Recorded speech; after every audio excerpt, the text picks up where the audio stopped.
بسم اللہ الرحمن الرحیم۔ Educational problems in Pakistan series کا پارٹ نمبر 5، معیار تعلیم۔ معیار تعلیم کا جو لفظ ہے، اس کو دیکھنے سے اور سننے سے ایک دم یہ احساس بھی پیدا ہوتا ہے کہ یہ کس طرح سے ایک ایجوکیشنل پرابلم ہے اتنا بڑا، جبکہ اگر آپ تھوڑا سا ذرا غور کریں تو ہم تقریباً تمام ایجوکیٹڈ لوگوں میں، عام ہماری گفتگو میں، ہمارے معاشرے کا وہ طبقہ جو ایجوکیٹڈ نہیں ہے، ڈراموں میں، ٹی وی میں، ہر جگہ یہی کہا جاتا ہے کہ ملک کا معیار تعلیم گر رہا ہے، ملک کا معیار تعلیم زوال پذیر ہے۔ اور یہ صرف کہنے کی حد تک نہیں ہے، اس بات کی تصدیق جو ہے وہ کچھ اداروں کی رپورٹوں سے بھی ملتی ہے۔ مثلا پنجاب پبلک سروس کمیشن یا کوئی بھی اور پبلک سروس کمیشن فیڈرل کا ہو یا قومی بھرتی کے ادارے، ان کے پاس جب ہائی کوالیفائڈ امیدوار جاتے ہیں اور اس کے بعد ان اداروں کی ڈفرینٹ رپورٹس، ابھی جیسے 2 سال پہلے تقریباً، میرا خیال ہے 2 سال پہلے ہی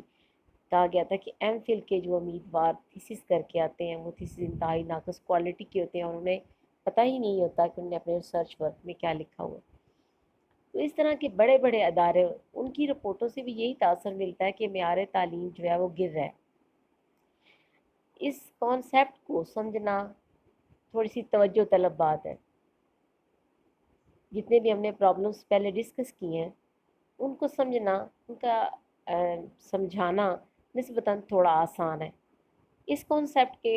کچھ پہلو ہیں جن کو اگر ہم نہیں سمجھیں گے تو ہم معیار تعلیم کا سمجھے لفظ بول رہے ہیں، اس لفظ کے ساتھ منسلک جتنے پہلو اور جتنی جہتیں ہیں،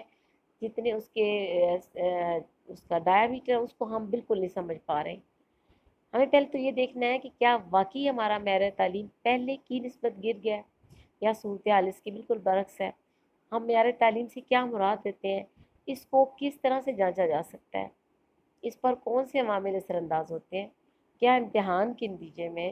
حاصل شدہ مارکس، ڈویژنس، گریڈز کو معیار تعلیم سمجھا جائے گا؟ اسی کی بنیاد پہ کیا ہم کہتے ہیں کہ معیار تعلیم گر رہا ہے یا نہیں گر رہا؟ ہم اپنی روزمرہ زندگی سے چلیں ایک جائزہ لیتے ہیں۔ ہم اپنی روزمرہ زندگی میں جب کسی چیز کو اچھا کہہ رہے ہوتے ہیں یا جب کسی چیز کو برا کہہ رہے ہوتے ہیں تو ہم کیوں اس طرح کہتے ہیں؟ ہمارے ذہن میں اس وقت کیا ہوتا ہے جب ہم کسی چیز کو اچھا کہہ بتاتے ہیں؟ جس چیز میں کوئی صفت، کوئی خوبی، تو کوالٹی پائی جا رہی ہوتی ہے اور ساتھ وہ مستقل نوعیت کی بھی ہو اور کچھ پائیدار بھی ہو، ہم اس کے معیار کو اچھا کہنا شروع کر دیتے ہیں۔ سمپل سی اگزامپل ہے، آپ کے ہاتھوں میں جو اینڈرائڈ سیٹ ہے، اگر آپ سمجھتے ہیں کہ ان کی میموری ٹھیک ہے، ان کی فنکشننگ ٹھیک ہے، ان کا سافٹ ویئر ٹھیک ہے اور یہ تو کافی عرصے سے اچھا چل رہا ہے، تو آپ کیا کہیں گے؟ ان کی کمپنی کا معیار اچھا ہے۔ عام روزمرہ زندگی میں کس چیز کے معیار کا یعنی تعلق طے ہم کر لیتے ہیں جس میں صفات ہیں، خوبیاں اور کچھ، ذرا اس چیز کو مائنڈ میں رکھیے گا تاکہ آپ کو ٹاپک سمجھ آئے، کچھ مستقل نوعیت بھی ہو اور پائیدار بھی ہو۔ اس کے ساتھ ساتھ اس کے برعکس جس چیز میں خوبیاں نہیں ہیں زیادہ، جو چیز زیادہ مستقل نہیں نظر آ رہی، پائیدار نظر نہیں آ رہی، وہ اس کو ہم اچھا نہیں سمجھتے۔ اب ہم جب کسی چیز کی اچھائی کا اور خوبیوں کا اور اس کے مستقل ہونے کا اندازہ لگاتے ہیں، موازنہ کرتے ہیں، تو اس میں اب 2 پہلو آتے ہیں۔ ایک اس کا مقداری پہلو ہوتا ہے اور ایک اس کا مقداری یا ہندسی کہہ لیں، نیومیریکل کہہ رہے ہیں، جبکہ اس کا دوسرا پہلو صفاتی ہوتا ہے۔ ان 2 چیزوں کو ہم نے پہلے ذہن میں رکھنا ہے معیار تعلیم کو سمجھنے کے لیے، اور عام طور پر بھی جب ہم کسی چیز کو کہہ رہے ہوتے ہیں اس کا معیار بہتر ہے تو 2 پہلو اس میں آ جائیں گے، ایک نیومیریکل اس کا اسپیکٹ ہوگا اور دوسرا اس کا جو ہے صفاتی اسپیکٹ ہو جائے گا۔ مثلا اگر ہم ایک میٹر کا جائزہ لے رہے ہیں تو ہم نے میٹر کی اس کی لمبائی، چوڑائی اور اونچائی کو حصوں کے حساب سے دیکھنا ہے کہ 4 فٹ فرض کریں جی لمبا ہے اور 2 فٹ چوڑا ہے اور 1.5 فٹ کی اونچا ہے، لیکن اس کے یہ تو اس کی ہم نے لمبائی، چوڑائی اور اونچائی بتائی ہے۔ اگر ہم یہ کہتے ہیں کہ اس کا رنگ روغن بہت اچھا ہے، اس کی لکڑی بہت اچھی ہے، لکڑی اور رنگ کی صفات کو جب ہم بیان کرتے ہیں تو دراصل ہم نے جو پہلے اس کی لمبائی، چوڑائی اور اونچائی بتائی، وہ ہم نے اس کا نومیریکل اسپیکٹ بتایا ہے۔ جب ہم اس کو بتا رہے ہیں کہ اس کا رنگ اچھا ہے، اس کی لکڑی کی کوالٹی اچھی ہے، یہ بہت مضبوط لگ رہا ہے، اتنے عرصے سے میں استعمال کر رہا ہوں سوری، تو اس کا مطلب یہ ہے کہ ہم اس کی صفاتی پہلو کا آپ ذکر کر رہے ہیں۔ اور معیار تعلیم سے بھی مراد یہ ہے کہ تعلیم اور تعلیمی عمل میں شامل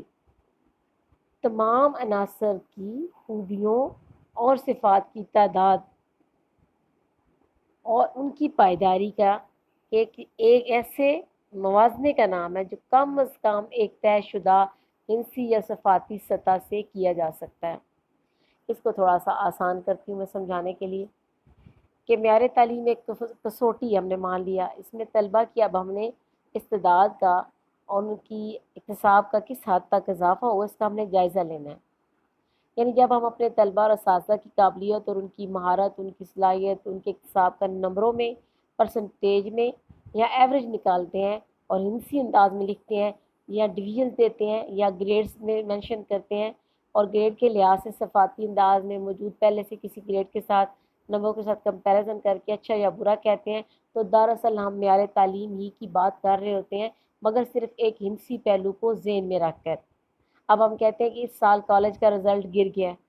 اب اس سے مراد یقیناً بولنے والے اور سننے والے ساروں کے ذہن میں ہوتا ہے اچھا لاسٹ ایئر 85 تھا، اب اس کا مطلب ہے 82 یا 80 ہو گیا ہوگا۔ تو ہم لوگوں نے پہلے سے اس کے ساتھ کسی اور معیار کے ساتھ میئر کر کے نومیریکلی اس کو کہہ رہے ہوتے ہیں اور ہم اس کے ایک پہلو سے بات کر رہے ہوتے ہیں جو کہ صرف اور صرف اس کا ایک ہندسی پہلو ہے۔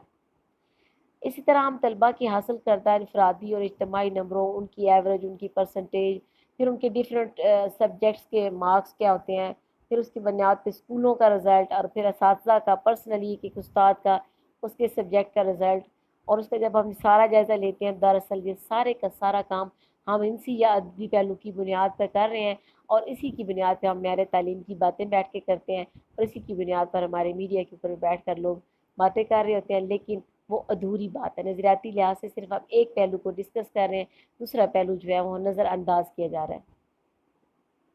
دوسرا پہلو اب کیا ہے کہ کسی ادارے کے فارغ التحصیل طلبہ نے حاصل شدہ علم اور تربیت سے اپنی عملی زندگی میں کتنے فہم اور ادراک اور اطلاق کا مظاہرہ کیا۔ ان سرگرمیوں اور صفات کے نمبر لگانا اگرچہ ناممکن تو نہیں لیکن مشکل بہت ہے۔ ایک بچے نے پیپر جو ہے اس میں 80 مارکس لیے ہیں لیکن ساتھ اس کی لکھائی بھی بہت اچھی ہے، اس کی پیپر کے اٹیمپٹیشن کا طریقہ بہت اچھا ہے، اس کے سوالات کی ترتیب اور ہیڈنگز بہت اچھے ہیں اور کلاسز میں اس کا رویہ بہت اچھا ہے، اس کو جو اس نے لکھا ہے اس کو وہ بول کر ایکسپریس بھی کر سکتا ہے اور اس کے ساتھ ساتھ جو کریٹیو کام ہے وہ بھی کر سکتا ہے۔ تو یہ ان صفات کی میئرمنٹ کیا ہمارا نظام کر رہا ہے؟ کیا ہمارے بورڈز کے پیپر میں، ہمارے اداروں میں ہونے والے امتحانات میں معیار تعلیم کے اس دوسرے پہلو یعنی صفاتی پہلو کو کہیں سے بھی میئر کیا جاتا ہے؟ جب میئر نہیں کیا جاتا، اس کو ناممکن بنا دیا گیا ہے، اداروں کے اس میں کوئی عمل دخل نہیں رہا، پھر معیار تعلیم کے صرف ایک پہلو کو نومیریکلی ہم ڈسکس کر کے فیصلے سناتے ہیں کہ معیار تعلیم گر رہا ہے یا نہیں گر رہا، اور وہ ادھورا ہی رہے گا ہمارا جائزہ بھی اور تجزیہ بھی۔ معیار تعلیم کا مکمل فیصلہ کرنا ہے تو 85% نمبر لے کے کامیاب ہونے والے اسٹوڈنٹ کی صفات کو اور کوالٹیز کو بھی ہمیں دیکھنا پڑے گا۔ ہم اپنے طلبہ سے اور اساتذہ سے کیا توقعات رکھتے ہیں، ان کی کارکردگی کو کیسا دیکھنا چاہتے ہیں، کس مقام پر دیکھنا چاہتے ہیں، یہ توقعات نصاب میں مقاصد کے طور پر پہلے سے شامل ہوتی ہیں اور پھر یہی مقاصد جو ہے معیار تعلیم کو تعین کرتے ہیں۔ اور اس کے ساتھ ساتھ ہمیں یہ بھی یاد رکھنا چاہیے کہ کسی بھی ملک یا معاشرے کے تعلیمی معیار کی 3 صورتیں دنیا میں ہوتی ہیں، پاسبل 3 سچویشنز ہیں کسی بھی ملک کے معیار تعلیم کو چیک کرنے کے لیے، اوور ویو کرنے کے لیے۔ پہلی سچویشن کیا ہے؟ کیا معیار تعلیم میں بہتری آ جائے، وہ پروگرس کر رہا ہوں۔ دوسرا یہ ہے کہ گر رہا ہوں۔ تیسری ہے کہ ایک ہی سطح پر کافی عرصے سے چل رہا ہوں۔ معیار تعلیم کی ان سب صورتوں کے پیدا ہونے کے کئی ایک فیکٹرز ہوتے ہیں، کئی ایک پہلو ہوتے ہیں جو معیار تعلیم کی پستی کا، بڑھوتری کا یا اس کو ایک ہی جگہ پر رکھنے کا باعث بنتے ہیں۔ اس میں سب سے پہلے اساتذہ کرام ہیں۔ اساتذہ کرام جو ہے وہ ریڑھ کی ہڈی کا رول پلے کر رہے ہوتے ہیں۔ اگر اساتذہ جو ہے وہ قابل نہیں ہیں اور اگر وہ ویل ٹرینڈ نہیں ہیں اپنے سبجیکٹ میں، انہیں اپنے اس پروفیشن سے لگاؤ ہی نہیں ہے اور وہ بائی چانس کہیں اور میرٹ نہیں بنا اور عدم دلچسپی کی بنیاد پہ وہ ملازمت کے حصول کے لیے صرف اس شعبہ تدریس میں آ گئے ہیں، وہ لوگ کبھی بھی دل جمعی سے کام نہیں کر پاتے، یا ان کے اندر خدا نخواستہ لالچ، حرص اور مادی جو مفادات ہیں وہ ان کے مد نظر زیادہ ہوں، یا کسی بھی قسم کی سیاسی جماعت سے تعلق کی بنیاد پر وہ اپنی ذمہ داریوں سے غفلت برتتے ہوں، یا وہ یہ بھول جاتے ہوں کہ ان کے سامنے بیٹھے ہوئے زندہ انسان لوگوں نے، ماں باپ نے، معاشرے نے اعتماد کر کے ان کے پاس بھیجے ہیں، ان کو اپنے سے بہتر سمجھ کر اپنی اولاد کی تربیت ان کے حوالے کی ہے۔ جب یہ سچویشن نہیں ہوتی تو پھر ایسے اساتذہ کی موجودگی میں معیار تعلیم میں پستی آتی ہے۔ دوسرا فیکٹر کیا ہوتا ہے؟ نصاب۔ ایک اچھا نصاب جو ہے، ایک تخلیقی نصاب، ایک کمپریہنسو نصاب جو ہے، اس کو پڑھانا اور اس کو پڑھنا یقیناً معیار تعلیم میں بہتری کا باعث بنتا ہے۔ مگر اگر نصاب جو ہے بہت محدود ہو، نصاب کے اوپر سارا کنٹرول ایگزام کا ہو، اساتذہ نے صرف ہر بات جو ہے وہ کلاس میں جو پڑھانی ہے وہ نصاب کے امتحانوں کے نقطہ نظر سے پڑھانی ہے، اور تخلیقی کام کرنے والے اسٹوڈنٹس کا اس نصاب کے ساتھ کوئی گنجائش نہ نکلتی ہو، تو اس طرح کی صورتحال میں طلبہ کی علمی مہارتیں اور ان کے سکلز امپروو نہیں ہوتے، اور وہ طلبہ کو عملی زندگی کے لیے تیار نہیں کرتے۔ تو پھر کیا ہونا ہے؟ وہ جب پڑھ لکھ کر باہر آئیں گے اداروں سے تو وہ عملی زندگی میں آپ کو مایوس، ناکام، کم کارکردگی کا جب مظاہرہ کریں گے، پھر کہا جائے گا کہ معیار تعلیم جو ہے وہ پستی کی طرف جا رہا ہے، جبکہ ہم نے انہیں نصاب میں دیا ہی کیا؟ ہم نے ان کی بائی برتھ جو ایبلٹی تھی، جو صلاحیت تھی، اس کو تو نظام تعلیم نے، نصاب نے گرو کیا ہی نہیں۔ ہم نے تو یہ دیکھا ہی نہیں کہ اس بچے میں یہ صلاحیت بھی ہے، یہ بول بھی سکتا ہے، لکھ بھی سکتا ہے، یہ پینٹنگ کر سکتا ہے، ڈرائنگ کر سکتا ہے۔ ہم نے تو اس کو پہلے دن سے لگا دیا 33% سے لے کر 90% تک کے چکر میں الجھا کے رکھا ہوا ہے، تو پھر اس طرح کا نصاب جو ہے وہ معیار تعلیم کو گرائے گا ہی۔ والدین، بچے کی تعلیم کا اولین گہوارہ اس کا گھر ہے، جہاں اس کے والدین، بہن، بھائی، عزیز رشتہ دار، بڑی فیملی ہو سکتی ہے، سنگل یونٹ فیملی بھی ہو سکتی ہے۔ ان لوگوں کا گھر کا ماحول، ان کے والدین کا ماحول کیسا ہے، ان کا پڑھے لکھا ہونا، ان کا کم پڑھا لکھا ہونا، تعلیم یافتہ ہونا، یا خدا نخواستہ کسی بروکن فیملی سے بچوں کا ہونا، یا وہ اپنے بچوں کے رجحان اور صلاحیت اور دلچسپی کے بارے میں علم بھی رکھتے ہیں کہ نہیں رکھتے، یا اپنی خواہشات اور اپنے ادھورے خوابوں کو صرف اپنی اولاد کے ذریعے سے پورا کروانا چاہتے ہیں، اور اپنے بچوں سے ایسی تعلیم دلوا رہے ہیں جس میں ان کی دلچسپی نہیں ہے، صلاحیت نہیں ہے، شوق نہیں ہے۔ تو اس طرح کی تمام سچویشن میں والدین بھی معیار تعلیم کو گرانے میں ایک وجہ کے طور پر موجود رہتے ہیں۔ اس کے بعد ہے ہمارا سماجی اور معاشرتی حالات، کسی بھی ملک کے، وہ بھی معیار تعلیم کو متاثر کرتے ہیں۔ اگر کسی ملک میں خدا نخواستہ سیاسی عدم استحکام ہے، جیسے کہ جموں کشمیر کی ریاست میں ہو رہا ہے، ہڑتالیں ہیں، آئے دن ہنگامے ہیں، جلسے اور جلوس ہو رہے ہیں، بار بار جو ہے اسٹرائکس ہو جاتی ہیں، کاروباری زندگی معطل ہو جاتا ہے، طلبہ خود ہڑتالیں کر رہے ہیں، اساتذہ کلاسوں کا بائیکاٹ کر رہے ہیں، اور انصاف نہ ہو، دھوس دھاندلی اور سفارش ہو، میرٹ نہ ہو، حقدار کو حق نہ ملے، غیر اخلاقی ذرائع سے ناجائز سہولیات حاصل کی جا رہی ہوں،